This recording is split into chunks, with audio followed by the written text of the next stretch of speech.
First 2-3 ಭ್ರಮೆಗಳನ್ನು ತೆಗ್ಬಿಡೋಣ. Doctor ಈಗಾಗಲೇ ಹೇಳಾಗಿದೆ, ನಾನು finishing ಮಾಡ್ತಾ ಇದ್ದೀನಿ ಅಷ್ಟೇ. ಒಂದು ಎಕ್ಸಾಮ್ ಪಾಸ್ ಮಾಡೋದಕ್ಕೆ ಸಿಕ್ಕಾಪಟ್ಟೆ ಮೆಮೊರಿ ಬೇಕು, ಸಿಕ್ಕಾಪಟ್ಟೆ ಇಂಟೆಲಿಜೆನ್ಸ್ ಬೇಕು ಅಂತ ಎಷ್ಟು ಜನಕ್ಕೆ ಅನಿಸಿದೆ ಕೈ ಎತ್ರಿ. ಅದು ಏನು ಬೇಕೆಲ್ಲ ಹೇಳ್ಕೊಡ್ತೀನಿ. ಸಿಕ್ಕಾಪಟ್ಟೆ ಮೆಮೊರಿ ಬೇಕು ಅನ್ನೋರು ಕೈ ಎತ್ರಿ. ಎಷ್ಟು ಜನ ಇದ್ದೀರಾ? ಡೌನ್. ಸಿಕ್ಕಾಪಟ್ಟೆ ಇಂಟೆಲಿಜೆನ್ಸ್ ಬೇಕು ಅನ್ನೋರು ಕೈ ಎತ್ತಿ. ಇಷ್ಟು ಜನ ಇದ್ದೀರಾ? ಓಕೆ, ಇದು ಕೈ ಎತ್ತಿದ್ದೀರಾ ಸರಿ. ಸಿಕ್ಕಾಪಟ್ಟೆ ಮೆಮೊರಿ ಬೇಕು, ಸಿಕ್ಕಾಪಟ್ಟೆ ಇಂಟೆಲಿಜೆನ್ಸ್ ಬೇಕು. ಬಟ್ ಸತ್ಯ ಏನು ಅಂತಂದರೆ ಸಿಕ್ಕಾಪಟ್ಟೆ ಮೆಮೊರಿ ಬೇಕಾಗಿಲ್ಲ, ಸಿಕ್ಕಾಪಟ್ಟೆ ಇಂಟೆಲಿಜೆನ್ಸ್ ಬೇಕಾಗಿಲ್ಲ. ನಿಮಗೆಲ್ಲ ಬೇಕಾದಷ್ಟು ಮೆಮೊರಿ ಇದೆ, ನಿಮಗೆ ಗೊತ್ತಿಲ್ಲ ಅಷ್ಟು ಎಷ್ಟು ಮೆಮೊರಿ ಇದೆ ಅಂತ.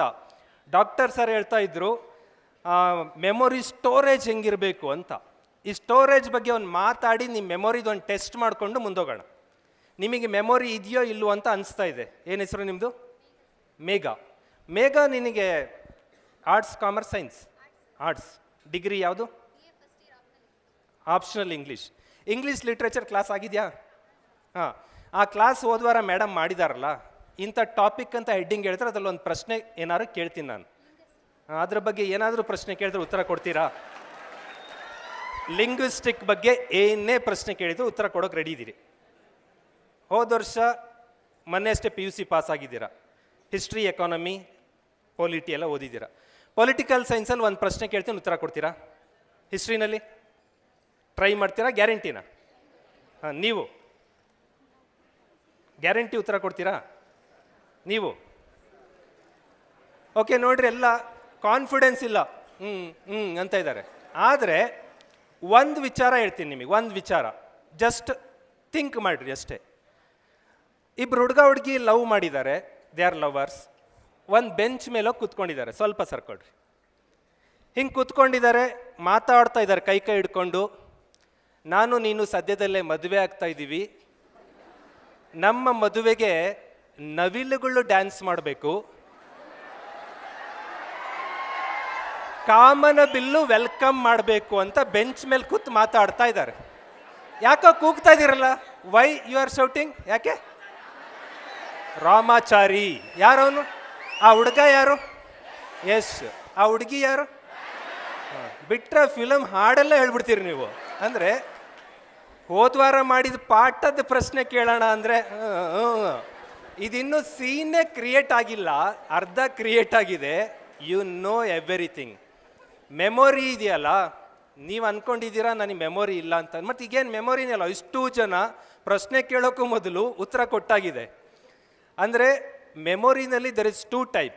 ನೀವು ಒಂದು ಚಿಪ್ ತೊಗೊಂಡೋಗ್ರಿ, ಒಂದಿಷ್ಟು ಬುಕ್ಸ್ ಹಾಕ್ಸ್ಕೊಳ್ರಿ. 10 ಬುಕ್ ಹಾಕಿದರೆ ಮೆಮೊರಿ ಇಷ್ಟೇ ತುಂಬೋದು. That is 1 MB, 2 MB, 3 ಮೆಗಾಬೈಟಲ್ಲಿ ತುಂಬೋಗುತ್ತೆ. ಅದೇ ಹೋಗಿ ಒಂದು ಫಿಲಮ್ ಹಾಕ್ಸ್ಕೊಡ್ರಿ, ಒಂದು ಮೂವಿ ಬೇಕು, ಕಲ್ಕಿ 2898 ಬೇಕು ಅಂತ ಹೋಗಿ ಕೊಡ್ರಿ, ಪೆನ್ ಡ್ರೈವಲ್ಲಿ ಹಾಕ್ಕೊಡ್ತಾರೆ. ಹಾಕ್ಕೊಡುವಾಗ 10 GB, 12 GB ಅಂತ ಇರುತ್ತೆ, ಗಿಗಾಬೈಟ್. ಅಂದರೆ ಇದೇನು 10 ಪುಸ್ತಕಕ್ಕಿಂತ 1000 ಟೈಮ್ಸ್ ಹೆಚ್ಚು ಮೆಮೊರಿ ಇರುತ್ತದು. ಅದಕ್ಕೆ ಇಷ್ಟು ಜಾಗ ತಗೊಂತು ಕಲ್ಕಿ ತುಂಬೋದಕ್ಕೆ. 10 ಬುಕ್ಕಿಗೆ ಇಷ್ಟೇ ಜಾಗ ತಗೊಂತು. ಮೆಮೊರಿ ಕೂಡ ಅಷ್ಟೇ. ನೀವೇನು ವರ್ಡ್ಗಳು, ಸೆಂಟೆನ್ಸ್ಗಳು, ಈ ಫಾರ್ಮುಲಾಗಳು ಇದನ್ನು ತುಂಬ್ತಿರಲ್ಲ, ಇಲ್ಲೆಲ್ಲೋ ಹೋಗಿ ಸಣ್ಣ ಜಾಗದಲ್ಲಿ ಕುತ್ಕೊಳ್ಳುತ್ತದು. ಆದರೆ ಅದನ್ನೇ ನೀವು ಮೂವಿ ಥರ ಮಾಡಿಕೊಂಡು, ಫಿಲ್ಮ್ ಥರ ಮಾಡಿಕೊಂಡು ಇಮ್ಯಾಜಿನೇಷನ್ ಮಾಡಿದಾಗ ಇಷ್ಟು ಬ್ರಾಡ್ ಆಗುತ್ತದು. ಬ್ರಾಡಾಗಿ ಇಲ್ಲೋ ಕುತ್ಕೊಂತು ಅಂತ ಅಂದರೆ ಈಗೇನು ರಾಮಾಚಾರಿ ಹೊರಗೆ ಬಂತಲ್ಲ, ಹಂಗೆ ಹೊರಗೆ ಬರುತ್ತೆ. ಹೆಂಗೆ ಬ್ರಾಡಾಗಿ ಸೇವ್ ಮಾಡೋದು ಮೆಮೊರಿಗೆ ಅಂತಂದರೆ ಸಿಂಪಲ್, ಒನ್ ಟೆಕ್ನಿಕ್. ಈಗ ಹಿಮಾಲಯನ್ ಮೌಂಟೈನ್ಸ್ ಬಗ್ಗೆ ಏನೋ ಇದೆ, ಹಿಮಾಲಯ ಪರ್ವತಗಳು. ಹಿಮಾಲಯ ಪರ್ವತಗಳು ಅಂದ್ಕೊಳ್ಳಿ, ನಿಮಗೇನು ಅನಿಸುತ್ತೆ ಅದೇನು 10th ಕ್ಲಾಸಲ್ಲಿ ಜಾಗ್ರಫಿಯಲ್ಲಿ ಇತ್ತು ಅಂತ.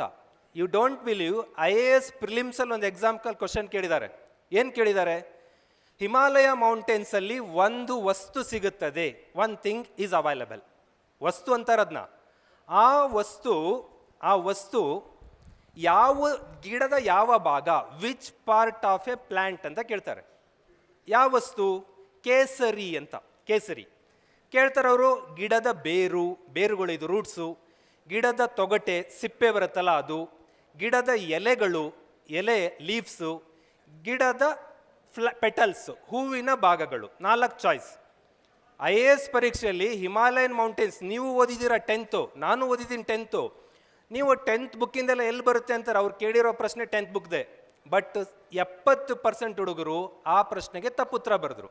ಯಾಕೆ ಅಂದರೆ ಅವ್ರೇನು ಮಾಡಿದ್ದಾರೆ, reading Himalayan mountains, there are rivers are born, ನದಿಗಳು ಹುಟ್ಟಿ ಬರುತ್ತವೆ, ಅದೇ ಅಲ್ಲಿ ಮಂಜು ಇರುತ್ತದೆ, ಈ ಥರ ಓದ್ಕೊಂಡೋಗಿದ್ದಾರೆ. ಅಲ್ಲಿ ಆ್ಯಪಲ್ ಬೆಳೆಯುತ್ತೆ, ಕೇಸರಿ ಬೆಳೆಯುತ್ತೆ, ಅದು ಓದ್ಕೊಂಡೋಗಿದ್ದಾರೆ. ಬಟ್ ಹೆಂಗೆ ಓದಬೇಕು ಅಂದರೆ, ಹಿಮಾಲಯ ಮೌಂಟೇನ್ ಅಂತಿದ್ದಂಗೆ ನೀವು ಬಳ್ಳಾರಿಯಲ್ಲಿ ಈ ರೂಮಲ್ಲಿ ಶೆಕೆಯಲ್ಲಿ ಕುತ್ಕೋಬಾರ್ದು. ಈ ಮೂಟು ಹಿಮಾಲಯ ನಡ್ಕೊಂಡು ಹೋಗ್ತಾ ಇರಬೇಕು. ಪಕ್ಕದಲ್ಲಿ ಬಿಳಿ ಬೆಟ್ಟ, ಈ ಕಡೆ ಬಿಳಿ ಬೆಟ್ಟ, ಮಧ್ಯದಲ್ಲಿ ನಿಮಗೆ ಹೊಟ್ಟೆ ಹಸಿತಾ ಇದೆ, ಒಂದು ಹಣ್ಣು ಕಿತ್ಕೋತೀರಾ, ಆರೆಂಜ್ ಅಲ್ಲ ಅದು. ಯಾಕೆ? ಆ್ಯಪಲ್. ಯಾಕಂದರೆ ಬಳ್ಳಾರಿಯಲ್ಲಿ ಆ್ಯಪಲ್ ಸಿಗ್ಬೋದು, ಇನ್ನೊಂದು ಸಿಗ್ಬೋದು. ಬಟ್ ಹಿಮಾಲಯದಲ್ಲಿ ಆರೆಂಜ್ ಸಿಗಲ್ಲ, ಬನಾನಾ ಸಿಗಲ್ಲ. ಏನು ಸಿಗುತ್ತೆ? ಆ್ಯಪಲ್ ಸಿಗುತ್ತೆ. ಮುಂದೆ ಹೋಗ್ತೀರಾ, ಒಂದು ಗಿಡದಲ್ಲಿ ಹೂಗಳೆಲ್ಲ ಉದುರು ಬಿದ್ದಿದ್ದಾವೆ. ಆ ಉದುರಿರುವ ಪೆಟಲ್ಸ್ ತಗೊಂಡು ಹಿಂಗೆ ನೋಡ್ತೀರಿ, ಕೇಸರ್ ಇದೆ, ಬಾಯಿಗೆ ಹಾಕೋತೀರಾ, ಒಂದು ಮಜಾ ಬರ್ತಾ ಇದೆ.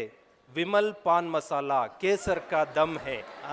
ಓಕೆ, ಹಂಗೆ ಫೀಲ್ ಮಾಡ್ಕೊಂಡು ಓದಬೇಕು. ಫೀಲ್ ಮಾಡ್ಕೊಂಡು ಹೋದಾಗ ನೀವೇ ಹಿಮಾಲಯ ಒಂದು ರೌಂಡ್ ಸುತ್ತೊಡಿತೀರಾ, ಹಿಂಗೆ ಹೋಗ್ತೀರಾ ಗಂಗೋತ್ರಿ, ಹಿಂಗೆ ನೋಡ್ತೀರಾ ಯಮುನೋತ್ರಿ, ಗಂಗಾ, ಯಮುನಾ, ಸಿಂಧು ಎಲ್ಲ ನದಿ ಹುಟ್ಕೊಂಡು ಹೋಗ್ತಾ ಇದ್ದಾವೆ. ಅದನ್ನೆಲ್ಲ ಕಣ್ಣಲ್ಲಿ ನೋಡ್ಕೊಂಬಂದ್ರಿ ಅಂದರೆ ಅದು ಇಮ್ಯಾಜಿನ್ ಆಗುತ್ತೆ, ಇಮೇಜ್ ಆಗುತ್ತೆ, ಫೋಟೋ ಆಗುತ್ತೆ, ವಿಡಿಯೋ ಆಗುತ್ತೆ, ಇಲ್ಲಿ ಬಂದು ಕುತ್ಕೊಳ್ಳೋದು. ಒಂದು ಸರಿ ಕುತ್ಕೊಂತು ಅಂತ ಅಂದರೆ ಎಕ್ಸಾಮಲ್ಲಿ ಏನು ಪ್ರಶ್ನೆ ಕೇಳಿದ್ರು ಹಂಗೆ ಸ್ಟೋರಿ ಹಿಂಗೆ ಬೆಂಚ್ ಮೇಲೆ ಕೂತ್ಕೊಂಡು ಕಾಮನ ಬಿಲ್ಲು ನವಿಲು ಹೊರಗೆ ಬಂತಲ್ಲ ಹಂಗೆ ಹೊರಗೆ ಬರುತ್ತೆ. ಅದು ಬಿಟ್ಕೊಂಡು ನೀವೇನು ಮಾಡ್ತೀರಿ, ಮೆಮೊರಿ ಅಂತ ಅಂದರೆ ಪದ ಟೆಕ್ಸ್ಟ್ ಆಗಿ ತುಂಬ್ತಾ ಇದ್ದೀರಾ. ಸಿಂಪಲ್ ಹೋಗಿ ಕುತ್ಕೊಂತು ಅಂದರೆ ಹೊರಗೆ ಬರಲ್ಲ, ಅದು ಅಲ್ಲೇ ಕುತ್ಕೊಳ್ಳುತ್ತೆ, ಅದು ಎರೇಸ್ ಕೂಡ ಆಗುತ್ತೆ. ಸೊ ರೀಡಿಂಗ್ ಟೈಮಲ್ಲಿ ಎಲ್ಲೋ ಸ್ಟ್ಯಾಟಿಸ್ಟಿಕ್ಸು, ಎಲ್ಲೋ ಮ್ಯಾಥಮೆಟಿಕ್ಸು, ಎಲ್ಲೋ ಕೆಮಿಸ್ಟ್ರಿಯ ಕೆಲವು ಫಾರ್ಮುಲಾವನ್ನು ಬಿಟ್ಟರೆ 90% ರೀಡಿಂಗನ್ನು ವಿಡಿಯೋ ಮಾಡ್ಬೋದು, 90% ರೀಡಿಂಗನ್ನು ಇಮ್ಯಾಜ್ ಮಾಡ್ಬೋದು, ಮಾಡಿ ತಗೊಂಡೋಗಿ ಇಲ್ಲಿ ಕೂರಿಸ್ಕೋಬೋದು. ಮುಂದೆ ತೋರಿಸ್ತೀನಿ ನಾನು. ಸೊ ಮೆಮೊರಿ ಇಲ್ಲ, ಹೆಚ್ಚು ಬೇಕು, ತಲೆಯನ್ನು ತೆಗಿರಿ.